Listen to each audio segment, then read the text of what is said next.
आज Doubtnut app download करें। Doubtnut पर अपने सभी गणित, रसायन विज्ञान, भौतिक विज्ञान और जीव विज्ञान के डाउट्स का करो सफाया। बस प्रश्न की फोटो खींचो, एक ही प्रश्न को क्रॉप करो और तुरंत वीडियो सोल्यूशन पाओ। अभी डाउनलोड करें। हेलो दोस्तों, प्रश्न दिया हुआ है, एक पेच मापी की पिच तथा वृत्तीय पैमाने पर भागों की संख्या क्रमशः 0.5 mm तथा 100 है। जब पेच मापी को बिना किसी वस्तु के पूरी तरह कस दिया जाता है तो इसके वृत्तीय पैमाने का शून्य मध्य रेखा से 3 भाग नीचे आता है। एक पतली चादर की मोटाई के लिए एक पेच मापी के मुख्य पैमाने तथा वृत्तीय पैमानों का पाठ्यांक क्रमशः 5.5 mm तथा 48 है तो चादर की मोटाई होगी।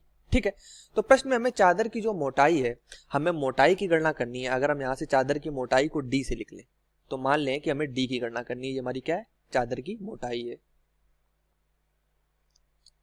ठीक है, अब हम प्रश्न में आगे बात करते हैं। तो अगर हम जानते हैं कि जो हमारा अल्पतमांक होता है, अगर हम अल्पतमांक की बात करें तो पहले यहाँ से हम इस पेच मापी के लिए अल्पतमांक निकालते हैं। अल्पतमांक, ठीक है, अल्पतमांक हमारा क्या होता है? जो हमारी पिच होती है, यहां से पिच होती है और बटे में होता है यहां से जो इसमें भागों की संख्या है। तो कितने भाग है हमारे? भागों की संख्या हमें 100 दी गई है। वृत्तीय पैमाने में जो भागों की संख्या है तो यहां से लिख देते हैं भागों की संख्या। ठीक है, तो यहां से हमें पिच दी गई है, वो है 0.5 mm की और भागों की संख्या हमारी 100 है। तो यहां से जिसका अल्पतमांक है वो निकल के आ जाता है 0.5 गुणे 10⁻² mm। ठीक है, अब प्रश्न में कह रहा था कि इसके वृत्तीय पैमाने का जो शून्य है वो मध्य रेखा से 3 भाग नीचे आता है। ठीक है, तो 3 भाग नीचे आ रहा है तो अगर उसमें जो एरर हो रही है, मतलब कि जो त्रुटि हो रही है, अगर हम यहाँ से इसकी धनात्मक जो त्रुटि हो रही है, अगर हम त्रुटि की गणना करें तो वह 3 भाग नीचे आ रहा है और इसका अल्पतमांक कितना आया? 0.5 गुणे 10⁻² mm। तो यहाँ से हम इसकी त्रुटि लिख सकते हैं। तो इसकी त्रुटि हमारी निकल के आ जाती है 0.015 mm। ये हमारी यहाँ से इसकी धनात्मक त्रुटि आ गई है। अब प्रश्न में आगे बात करते हैं।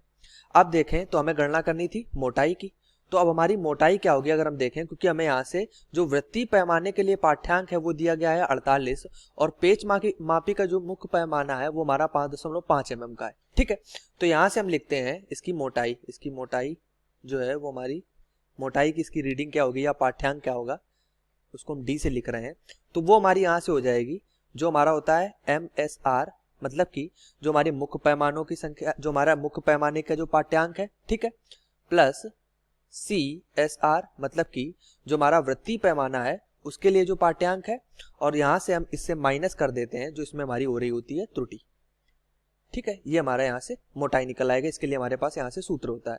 तो मुख्य पैमाने की अगर हम बात करें तो हमें दिया गया है कि मुख्य पैमाने के लिए जो पाठ्यांक है वो 5.5 है, तो यहाँ से लिख दिया 5.5 mm में, और वृत्तीय पैमाने के लिए हमें 48 दिया गया है और यहाँ से हम उसके लिए जो हमारा, अगर हम देखें तो इसमें जो हमारा अल्पतमांक था वो हमने निकाल लिया है। वृत्तीय पैमाने के लिए हमारा कितना है? 0.5 गुणे 10⁻²। तो यहाँ से उससे हम क्या करते हैं? गुणा कर देते हैं और इससे हम यहाँ से माइनस कर देते हैं जो हमारी त्रुटि हो रही है 0.015 mm की। तो यहाँ से जो हमारा पाठ्यांक है, मतलब कि जो मोटाई है इस चादर की d, वो हमारी यहाँ से निकल के आ जाती है 5.725 mm। ठीक है, तो यही हमारे इस प्रश्न का आंसर हो जाती है कि 5.725 mm की हमारे पास चादर की मोटाई होगी। ठीक है, अगर हम ऑप्शन की बात करें तो यहाँ से हमें 4 ऑप्शन प्रश्न में दिए गए हैं, तो ऑप्शन जो हमारा होगा वो दूसरा यहाँ से सही हो जाएगा। ठीक है, धन्यवाद। कक्षा 6 से 12वीं से लेकर नीट, IIT, JEE वो एडवांस के लेवल तक 1 करोड़ से ज्यादा छात्रों का भरोसा। आज ही डाउनलोड करें डाउटनेट ऐप या व्हाट्सएप करें अपने सारे डाउट्स 8400 400 400 पर।